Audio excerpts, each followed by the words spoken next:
Sejam bem-vindos ao Causa e Efeitos. Eu sou o Ramsés Amaral e este é um projeto de comunicação que tem como principal objetivo a divulgação e promoção de conhecimentos científicos em diferentes áreas.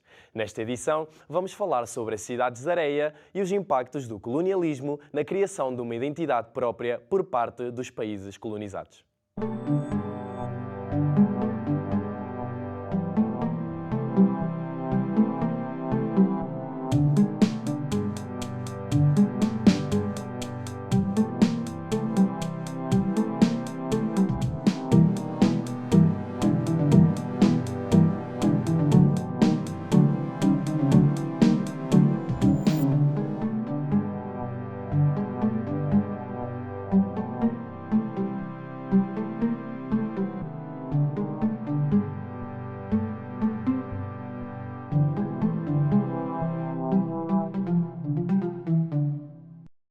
Hoje iremos entrevistar a professora Joana Damasceno, licenciada em História Variante Arte na Universidade de Coimbra, pós-graduada em Museologia e Património na Universidade do Porto, mestre em História Contemporânea na Universidade de Coimbra e doutorada em Estudos Contemporâneos também na Universidade de Coimbra. Olá, professora, como se encontra? Tudo bem, Ramsés, e tu? Tudo bem, muito obrigado. Vou começar por lhe perguntar qual foi o seu interesse pelo tema da construção da identidade e o imaginário colonial no sul de Angola. Então, o pai de uma colega minha era oriundo exatamente de Porto Alexandre, que é uma das localidades que eu estudei, no sul de Angola. E eu comecei a imaginar o sul de Angola e todo aquele exotismo e o facto de ser um deserto, o que levou a que essa colonização fosse muito mais tardia. E quis saber um bocadinho mais sobre isso. E havia ainda mais uma questão, é que havia uma relação de proximidade entre mim e aquela família. Portanto, eu gostei do tema, suscitou-me interesse, era um tema novo. O colonialismo sempre me interessou, desde sempre. E acho que é um tema que só agora, passado estes anos todos, e já vamos falar um bocadinho sobre isso, é que está a começar a ser alvo de muitos estudos, e ainda bem que assim o é, para desmistificar muitas questões na historiografia tradicional. E o caso daquele deserto, que é o sul de Angola, que é o deserto do Namibe, onde existe uma planta maravilhosa, que é a Welwitschia mirabilis, que pode durar 1000 anos, é uma planta fóssil. Portanto, suscitou-me desde logo este interesse e o facto daquele imaginário perdurar ainda hoje naquela família.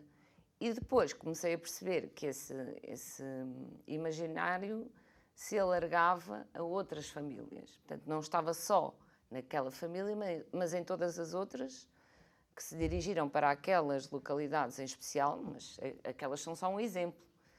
Mas eram mais difíceis porque o território era inóspito, não havia água potável, não havia condições humanas. Havia para as plantas, mas mesmo assim elas tiveram que se adaptar, não é? E as pessoas também. E foi a partir daí. Portanto, eu tinha material, tinha as pessoas ainda vivas, algumas já morreram, e isso dava-me também estudo para investigar um tema da história contemporânea. E porquê que os temas da história contemporânea se estudam de forma diferente? Primeiro porque estão mais próximos de nós, a nível temporal, do que propriamente se tu estudares a Idade Média ou a Idade Moderna. E depois porque ainda há pessoas vivas que nos dão a sua entrevista, que falam sobre a sua história, e isso faz com que o historiador tenha acesso a essas fontes orais e, juntamente depois com as fontes escritas, oficiais, não oficiais, álbuns coloniais, uma série de memórias, artefactos trazidos de lá, que depois fazem com que estes estudos sejam mais interessantes e mais ricos também a nível interdisciplinar. Ou seja, tu não usas só um método historiográfico para chegar a conclusões, usas diversas disciplinas, a geografia humana, a geografia física, a antropologia, a etnografia. Pronto, há aqui uma série de áreas que se cruzam, a economia, e que te levam a várias conclusões e a um estudo científico inovador. Porque a questão dos estudos contemporâneos é que eles são recentes, lá está, têm um manancial para estudar inacreditável, não é? Há várias linhas de investigação em aberto, ainda por cima os portugueses foram a última potência colonizadora da Europa, e isso deu-me foi todo este conjunto de pressupostos que me abriram esse caminho. Pronto, mas o principal foi exatamente a família em questão e ser uma amiga minha. O pai de uma amiga minha, que era uma pessoa que eu gostava muito, infelizmente já faleceu, mas que me introduziu naquele imaginário e naquele mundo da colónia de Angola, neste caso. Certo. E partindo disto que a professora nos diz, de que forma é que você considera que este tema do colonialismo português moldou o conceito de identidade na Angola e também mais para o sul de Angola? Destas pessoas que vieram, dos que lá ficaram, houve marcas nos dois sentidos. Porquê?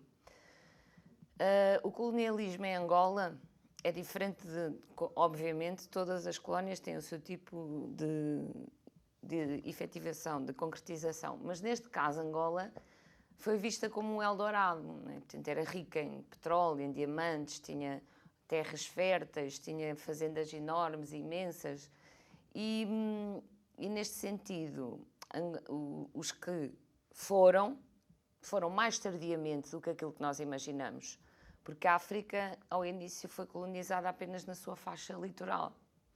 Porquê? Os portugueses aventurarem-se no seu interior era muito perigoso. Podiam encontrar animais selvagens, tribos hostis,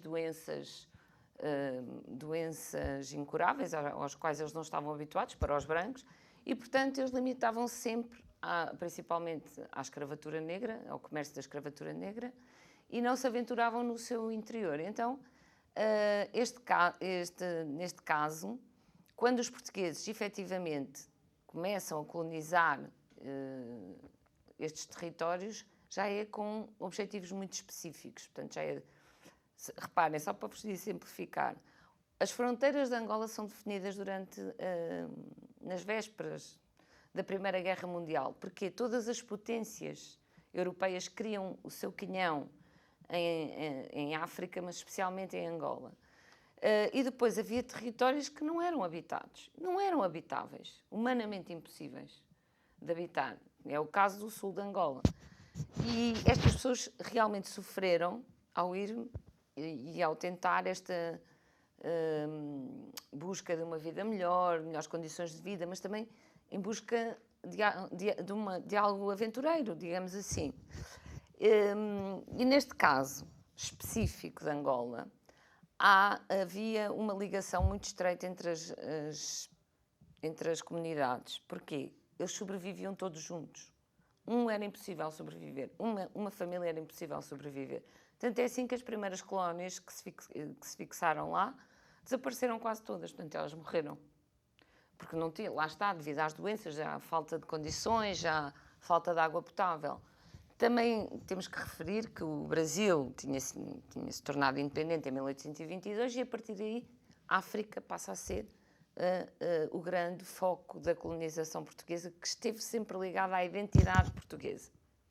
Passando pelo regime mais liberal que nós tivemos, que foi a Primeira República, embora só tenha durado 16 anos, os portugueses tinham essa veia do colonialismo dentro de si, que depois, no século XX, passou a ser anacrónica, mas continuou a ser alimentada por uma máquina de propaganda da ditadura, que durou até hoje. E nós até hoje continuamos a debater estes assuntos.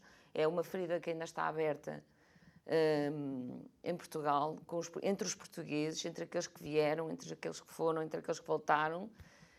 Na questão da identidade, há uma mistura, mas uma coisa é certa, e isso eu estudei mesmo através dos álbuns coloniais, das fontes oficiais do governo, das estatísticas. Portanto, havia uma separação. Portanto, não havia uma igualdade entre a elite branca e aqueles que eram assimilados, como eles os chamavam, que normalmente nem viviam nos mesmos locais, e depois os indígenas, que nem sequer sabiam falar português e que estavam na selva e viviam como tinham vivido ancestralmente, desde os tempos mais remotos.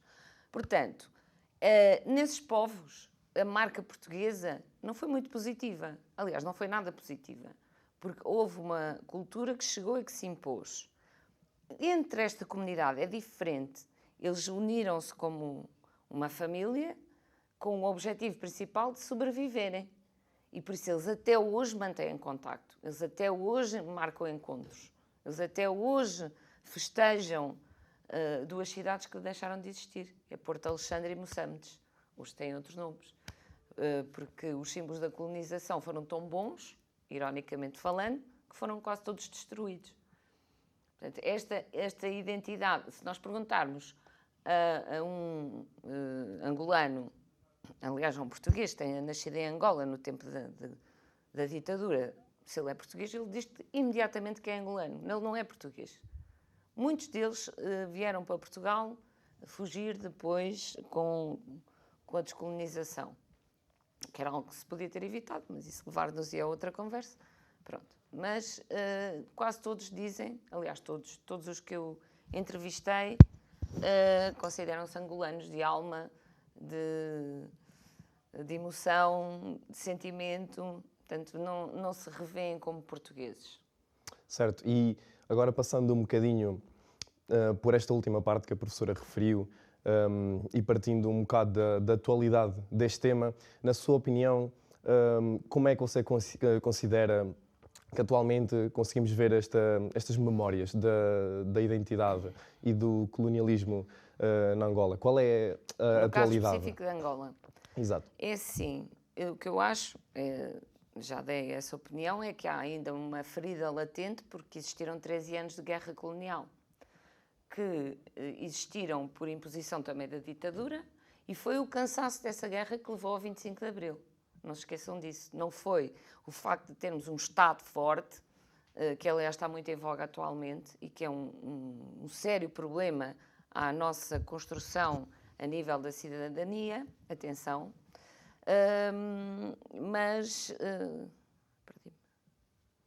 É o tema da atualidade. Como é que você considera que este colonialismo ainda se pode ver hoje em dia, refletido na população? Pronto. Para além desta questão do Estado forte, há esta ferida aberta. Ou seja, os que vieram não queriam vir. Os que cá estavam viram-nos com alguma estranheza. Chamavam-nos os retornados, aqueles que tinham ido e que tinham aproveitado o Estado ditatorial para enriquecerem, e eles tinham ficado aqui a serem oprimidos, a serem reprimidos, porque realmente nas colónias notava-se, havia mais liberdade, não havia um poder tão opressor, porque a polícia política tinha informadores nas colónias, mas era tudo muito mais descontraído. Luanda, por exemplo, nos anos 60 as mulheres usavam biquíni, fumavam, iam à esplanada, sem a companhia dos maridos, portanto tinham uma vida muito mais livre do que aqui. Aliás, uma das causas da abertura de Portugal foi exatamente a guerra colonial. E costumo dizer que as guerras são aceleradoras de partículas, e neste caso também foi. Claro que para o bem e para o mal, os soldados iam muito mal preparados, não conheciam, era uma guerra de guerrilha no meio da mata, não conheciam o território, tudo para eles era novo, mas também viram um mundo novo. Muitos soldados portugueses aprenderam a ler e a escrever exatamente durante a guerra. E, portanto, há esta questão, depois eles quando regressaram, foi um dos mais fantásticos movimentos de repatriação, portanto, cerca de 500 mil de portugueses que vieram, num tempo considerado recorde naquela altura, com a ajuda da Suíça e de outros países. Alguns fugiram de jipa para a África do Sul, outros conseguiram apanhar os barcos, trouxeram muito pouco. Alguns a roupa que traziam vestidos. Eu lembro-me do testemunho de uma senhora que me emocionou muito, porque tinha deixado o cão, que era um animal de estimação dela, e ele, quando vê o vapor a sair do porto, o cão, que tinha ficado com a melhor amiga, atira-se atrás do barco e efetivamente morreu. Pronto, e há histórias muito dramáticas, mas depois também havia o lado de cá, que era um país completamente parado, tanto a nível económico, como a nível social, como a nível político, evidentemente, só havia um partido, não é? Os outros estavam todos na oposição, e na clandestinidade, a oposição era proibida, como vocês sabem, portanto, é óbvio que houve este choque cultural. Ao mesmo tempo, Portugal é um exemplo de uma mistura, ao início difícil, mas com sucesso, ao contrário de outros países como a França, em que os que foram expatriados da Argélia foram todos colocados no mesmo local, que é o sul de França, Marselha, vocês conhecem com certeza, são chamados os Pieds Noirs, e no caso francês, essa concentração dessas pessoas em locais, basicamente para esse efeito, não lhes permitiu depois ser mais empreendedores. No caso dos portugueses, eles trouxeram esse empreendedorismo, novas ideias, novos negócios, porque tinham outra mentalidade, que aqui era completamente cerceada pela polícia, pela repressão, por tudo mais, e pelo analfabetismo que graçava entre a população. E agora, assim, numa fase mais conclusiva, tomando em conta esta experiência que a professora tem sobre o tema, gostava de deixar alguma mensagem ou algum conselho para os historiadores que futuramente irão investigar este tema do colonialismo e da identidade colonial e pós-colonial? Das identidades coloniais e das guerras coloniais, porque é tudo no plural. Nós é que temos a mania de afirmar no singular. E há muito por onde pegar. Nós finalmente temos acesso a arquivos que durante anos estiveram fechados. Estou a falar dos chamados retornados, neste momento. É que é assim, o problema da história contemporânea é muito interessante e dá-nos outras fontes. O problema é ter acesso a elas.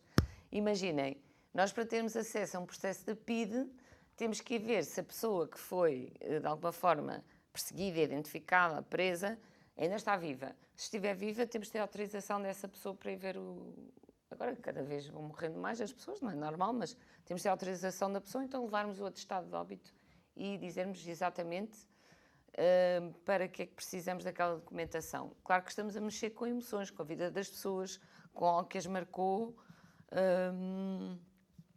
de uma forma muito drástica. E o meu conselho é, cuidado, primeiro, com esta questão emotiva e emocional que ainda está muito à flor da pele e que ainda é muito sentida. Por outro lado, é uma missão, acho eu, dos historiadores, desconstruir o mito da colonização que sempre existiu, que os portugueses é que eram bons a colonizar, tanto que houve um escritor brasileiro, que é o Gilberto Freire, que escreveu sobre o lusotropicalismo, que foi depois aproveitado pelo regime, porque eles aproveitavam tudo a nível da propaganda, e diziam, não, o povo que realmente sabe colonizar, porque se mistura com os outros povos, é o português. E então, eu acho que é uma missão dos historiadores, dos sociólogos, de todos aqueles que se interessam pela construção destas identidades e destas estruturas coloniais, trazer à tona as verdades. Não há nunca uma verdade histórica.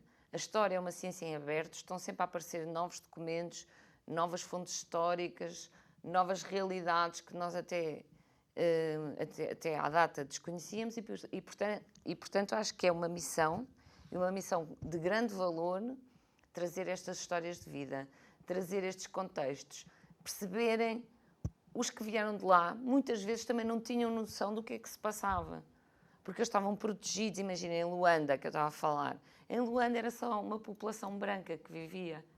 Depois havia à volta os moceques, que eram os assimilados, e depois os indígenas que viviam no meio da selva.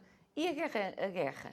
Onde é que estava a guerra? A guerra não se sentia nas cidades, eles só viam as tropas passarem, irem nos vapores, passarem para o mato, e depois não viam mais nada.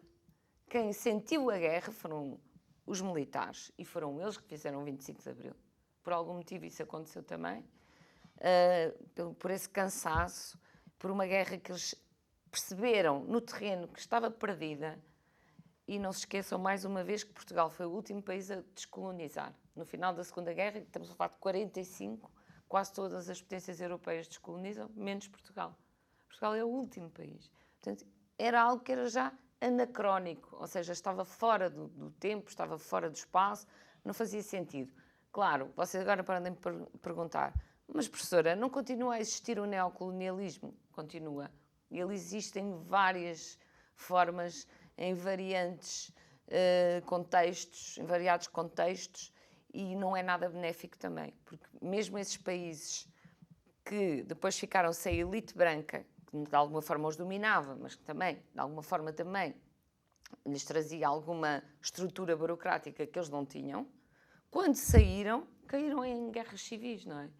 Portanto, essa evolução natural e orgânica destes povos nunca existiu, está a existir agora, mas mesmo assim com o controle dos outros, dos mais ricos, dos mais poderosos, que continuam a alimentar-se de guerras, de conflitos, de riquezas económicas para dominar esses locais.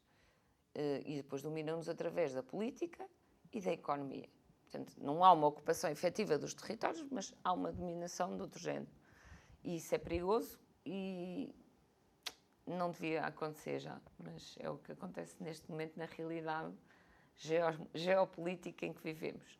Mas sim, é uma missão dos historiadores, acho eu, trazer estas novas linhas de investigação e falar sobre isto sem medo. De facto, é um tema bastante interessante e fica a mensagem para os novos historiadores que eventualmente possam abordar este tema. Este foi o nosso tempo e quero já agradecer à professora Joana por nos ter acompanhado e por ter mostrado a sua disponibilidade para esta entrevista. Fiquem mais atentos para mais conteúdo, acompanhem as nossas redes sociais, subscrevam o canal. Eu sou o Ramsés Amaral e isto foi mais um episódio do Causa e Efeitos. Obrigado.